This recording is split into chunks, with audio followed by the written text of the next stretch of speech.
Well, welcome back. Let's go on to figure out what becomes of Rome after Caesar's death.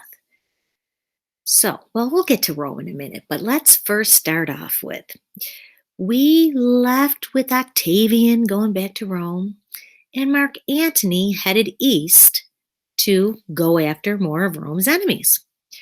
Well, guess who Mark Antony met? He met a beautiful princess. Yep, love was in the air.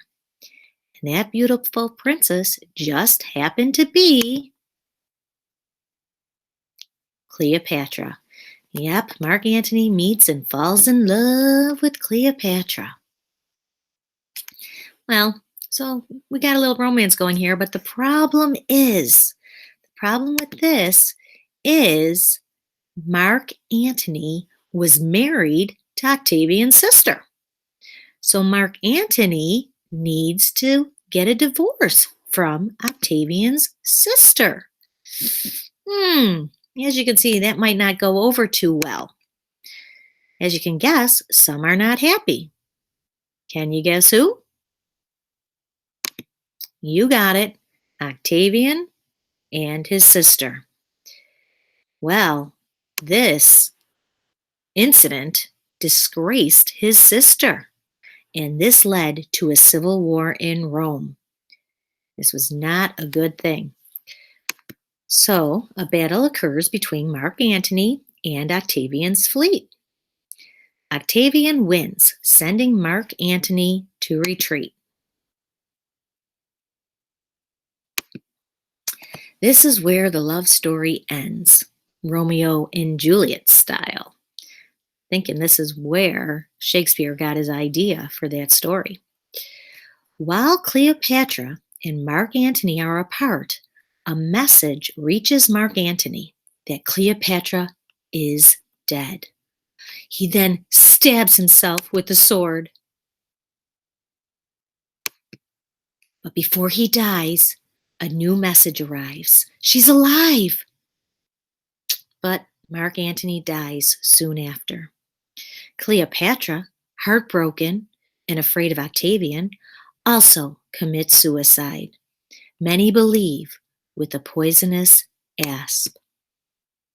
A tragic love story ending. The end. Meanwhile, back in Rome, Octavian is gaining more power. Notice the nose. In 27 BC, the Senate gives him the name Augustus, meaning revered one. Many historians consider this naming as the end to the Republic and the beginning of the Roman Empire. And Augustus ruled for a long time, and his empire lasted, which you will be learning about in Module 10, Lesson 4. Some of the great things Augustus did for the Roman people. He created a police department, a fire department. He improved and built and repaired many of the aqueducts that bring water into the city. And he built many roads, which you will be learning about. Also notice the word Augustus. You guessed it, that's where August came from. And that is the end of this presentation. So go back to your slide presentation and take a really, really short little quiz about Mark Antony, Cleopatra, and Octavian changing his name to Augustus.